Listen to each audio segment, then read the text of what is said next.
और इस वीडियो में हम आपको बताएंगे सोनिया गांधी के बारे में। तो चलिए शुरू करते हैं। सोनिया गांधी का जन्म इटली में विंजेंसा से 20 किलोमीटर दूर एक छोटे से गांव लुसियाना में 9 दिसंबर 1946 को हुआ था। शादी से पहले उनका असली नाम एंटोनियो माइनो था।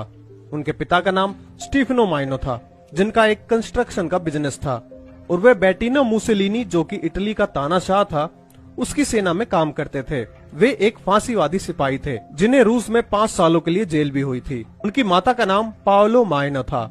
उनकी 2 बहनें हैं, अनुष्का, जिनका असली नाम एलेजेंड्रिया है, और दूसरी बहन का नाम है नाडिया। सोनिया गांधी का बचपन टूरिन, इटली से 8 किलोमीटर दूर स्थित ओर्बसानो में व्यतीत हुआ।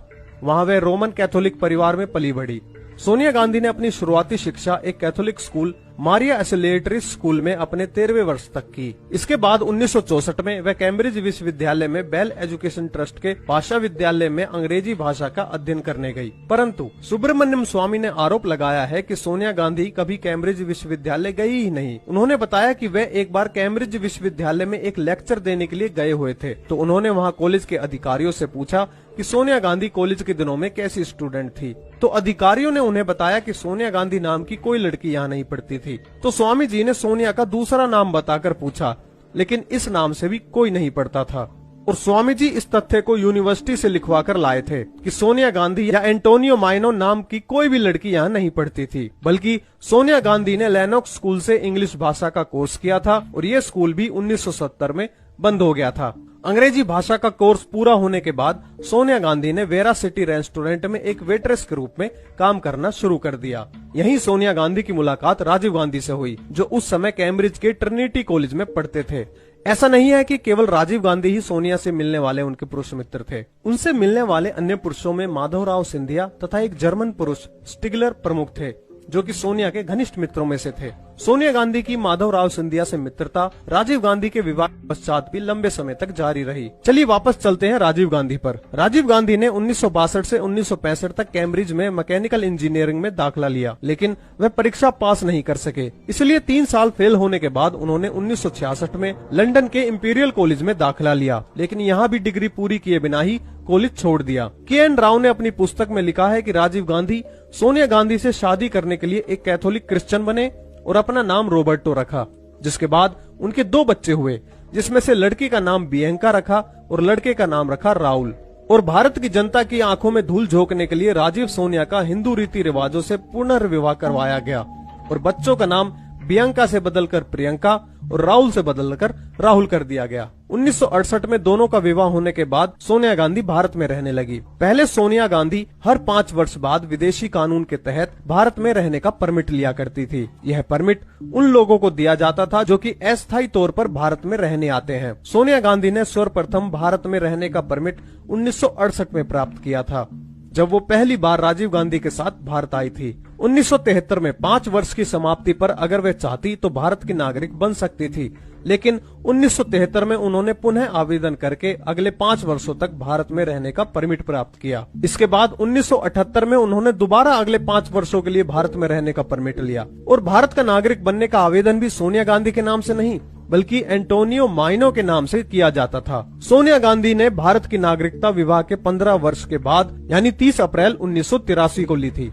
1982 में IIT गेट दिल्ली के पास रात 2 बजे एक कार एक्सीडेंट हुआ, जिसमें सिर्फ माधवराव सिंधिया और सोनिया गांधी बैठी थी। दोनों को काफी गहरी चोट आई थी। एक IIT के छात्र ने उन दोनों को कार से बाहर निकाला। सोनिया गांधी की इच्छा पर उन्हें प्रधानमंत्री निवास भेज दिया गया तथा माधवराव सिंधिया, जिनका पैर टूट गया था, उन्हें दिल्ली पुलिस ने आकर अस्पताल भेज दिया। माधवराव सिंधिया सोनिया गांधी के धीरे धीरे आलोचक होते जा रहे थे तथा उन्होंने अपने निकटवर्ती मित्रों से सोनिया के संबंध में संदेह भी जताया था। और फिर कुछ समय बाद ही एक वायु दुर्घटना में माधवराव सिंधिया की रहस्यपूर्ण परिस्थितियों में मौत हो गई। ऐसा कहा जाता है कि इंदिरा गांधी की बुलेट प्रूफ कारों का ठेका एक जर्मन कंपनी को दिया गया था, जिसमें बिचौलिए का काम किया था वोल्टर विंसी ने, जो कि सोनिया गांधी की बहन अनुष्का का पति था, और इस डील में उसने भारी भरकम कमीशन खाया था।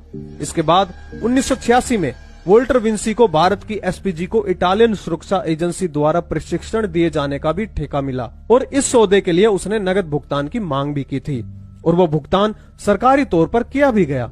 इस नगद भुगतान के बारे में तत्कालीन कैबिनेट सचिव बीजी देशमुख ने अपनी किताब में उल्लेख भी किया है। और ये ट्रेनिंग भी असफल रही और सारा पैसा लगभग व्यर्थ ही चला गया, क्योंकि इटली के जो सुरक्षा अधिकारी भारतीय एसपीजी कमांडो को प्रशिक्षण देने आए थे, उनका रवैया जवानों के प्रति बेहद खराब था। एक जवान को तो उस दौरान थप्पड़ भी मारा गया। रो अधिकारियों ने ये बात राजीव गांधी को बताई और कहा कि इस व्यवहार से सुरक्षा बलों के मनोबल पर विपरीत प्रभाव पड़ रहा है और उनकी खुद की सुरक्षा व्यवस्था भी ऐसे में खतरे में पड़ सकती है। घबराए हुए राजीव ने तत्कालीन वह ट्रेनिंग रुकवा दी, लेकिन वह ट्रेनिंग का ठेका लेने वाले वॉल्टर विंसी को तब तक भुगतान किया जा चुका था।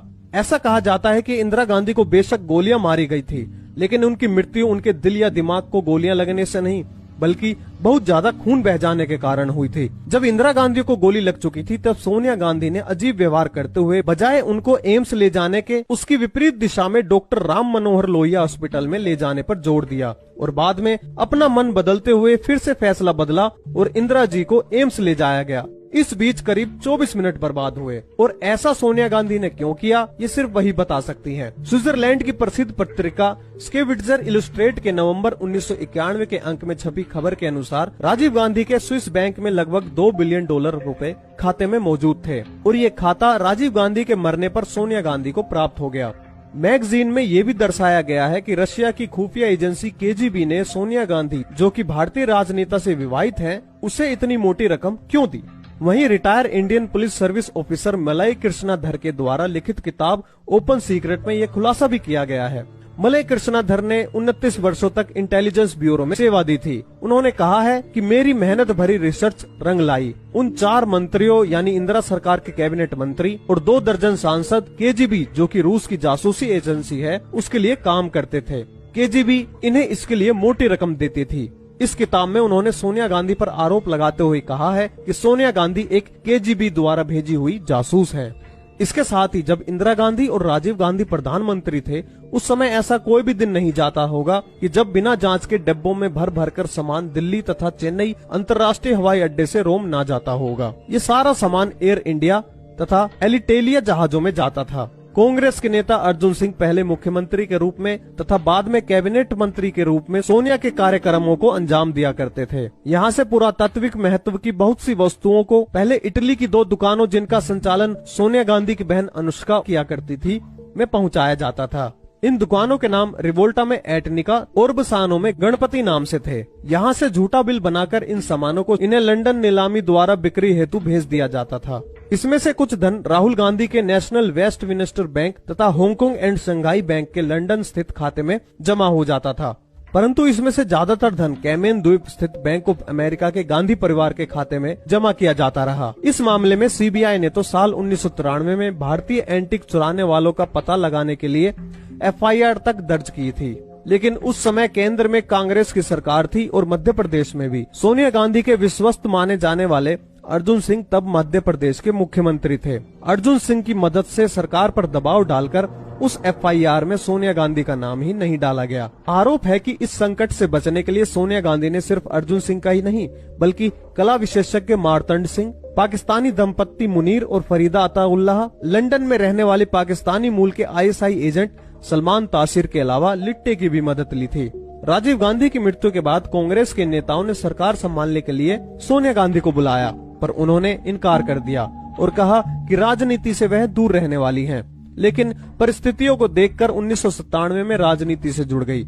1998 में सोनिया गांधी कांग्रेस पार्टी की अध्यक्षा बनी। इसके बाद सोनिया गांधी अक्टूबर 1999 में बेल्लारी कर्नाटक से और साथ ही अपने पति राजीव गांधी के निर्वाचन क्षेत्र अमेठी से चुनाव लड़ा और करीब 3 लाख वोटों से दोनों जगह से जीत हासिल की। इसके बाद 1999 में 13वीं लोकसभा में विपक्ष की नेता चुनी गई। इसके बाद 2004 के लोकसभा के चुनावों में सोनिया गांधी के नेतृत्व में कांग्रेस और उनके सहयोगियों ने मिलकर 204 सीटें जीती। इसके बाद सुब्रमण्यम स्वामी बताते हैं कि 14 मई 2004 के अखबारों में उन्होंने देखा कि सोनिया गांधी दावा कर रही थी कि वही सरकार बनाएंगी। उस समय वह मद्रास में थे। तब उन्होंने तत्कालीन राष्ट्रपति कलाम को चिट्ठी लिखी और उनको बताया कि हमारे देश के कानून के अनुसार वह पीएम नहीं बन सकती, क्योंकि सोनिया की नागरिकता पर कई अंकुश लगे हुए हैं। उन्होंने अभी तक इटली की नागरिकता नहीं छोड़ी है। स्वामी जी ने संविधान के सेक्शन 5 के एक प्रावधान का जिक्र चिट्ठी में किया था। 17 मई 2004 की दोपहर को 12:30 बजे वे राष्ट्रपति से खुद जाकर मिले। उनसे कहा कि सोनिया गांधी को प्रधानमंत्री नियुक्त नहीं किया जा सकता, ये कानूनों के खिलाफ होगा। उसी दिन शाम 5 बजे सोनिया गांधी को राष्ट्रपति से मिलना था, जहां वे सरकार बनाने के लिए दावा पेश करने वाली थी। लेकिन दोपहर 3 बजे सोनिया गांधी के पास राष्ट्रपति भवन से एक चिट्ठी पहुंची, जिसमें लिखा था कि शाम 5 बजे का अपॉइंटमेंट रद्द किया जाता है। अगर वे चाहें तो अगले दिन यानी 18 मई को मुलाकात कर सकती हैं। और इसी के चलते सोनिया गांधी ने मनमोहन सिंह को प्रधानमंत्री नियुक्त किया। इसके बाद राष्ट्रीय सुझाव समिति का अध्यक्ष होने के कारण सोनिया गांधी पर लाभ के पद पर होने के साथ लोकसभा का सदस्य होने का भी आक्षेप लगा, जिसके चलते 23 मार्च 2006 को उन्होंने राष्ट्रीय सुझाव समिति के अध्यक्ष पद और लोकसभा की सदस्यता दोनों से त्याग पत्र दे दिया। मई 2006 में वे रायबरेली उत्तर प्रदेश से पुनः सांसद चुनी गई। उन्होंने अपने प्रतिद्वंदी को 4 लाख से अधिक वोटों से हराया। इसके बाद 2009 के लोकसभा चुनाव में उन्होंने फिर यूपीए के लिए देश की जनता से वोट मांगा। एक बार फिर यूपीए ने जीत हासिल की और सोनिया यूपीए की अध्यक्ष चुनी गई। 2012 में बिजनेस इनसाइडर की आई रिपोर्ट के मुताबिक सोनिया गांधी के पास 2 से 19 अरब डॉलर यानी करीब 99 अरब से लेकर 948 अरब रुपए की संपत्ति थी, जिससे वे दुनिया की चौथी सबसे अमीर राजनेता बन गई थी। 2013 में सोनिया गांधी पहली महिला बनी जिन्होंने कांग्रेस के अध्यक्षा के रूप में अपने 15 साल पूरे किए। इसके बाद 2014 के आम चुनावों में नरेंद्र मोदी जी के नेतृत्व में एनडीए ने 336 सीटें जीतकर सरकार बनाई और कांग्रेस को इन चुनावों में सिर्फ 44 सीटें ही मिली। इसके बाद 1 नवंबर 2012 को सुब्रमण्यम स्वामी ने दिल्ली की एक अदालत में एक निजी शिकायत दायर की कि सोनिया गांधी और उनके बेटे राहुल गांधी ने एसोसिएटेड जर्नल लिमिटेड की सार्वजनिक रूप से अपनी निजी कंपनी यंग इंडियन के माध्यम से अधिग्रहण करके 16 अरब रुपए की धोखाधड़ी की है। इसके बारे में विस्तार से जानने के लिए यहाँ आई बटन पर क्लिक करें। केस की कई तारीख पढ़ने के बाद 7 दिसंबर 2015 को राहुल गांधी और सोनिया गांधी को 9 तारीख को कोर्ट में पेश होने के लिए कहा गया, लेकिन वे पेश नहीं हुए और 19 दिसंबर 2015 को पटियाला हाउस कोर्ट अदालत ने सभी को जमानत दे दी, लेकिन उन्हें अगली सुनवाई की तारीख 20 फरवरी 2016 को अदालत में उपस्थित होने का आदेश भी दिया। इसके बाद इनकम टैक्स विभाग ने नेशनल हेराल्ड के मामले में दोनों नेताओं को तकरीबन 100 करोड़ रुपए का दंड लगाया। इनकम टैक्स विभाग के मुताबिक 2011-12 में सोनिया गांधी और राहुल गांधी ने तकरीबन 155.41 करोड़ और 154.96 करोड़ रुपए अपनी आय में नहीं दिखाए थे, जिसके एवज में दंड के तौर पर 100 करोड़ रुपए की देनदारी बनती है। अभी सोनिया गांधी इसी केस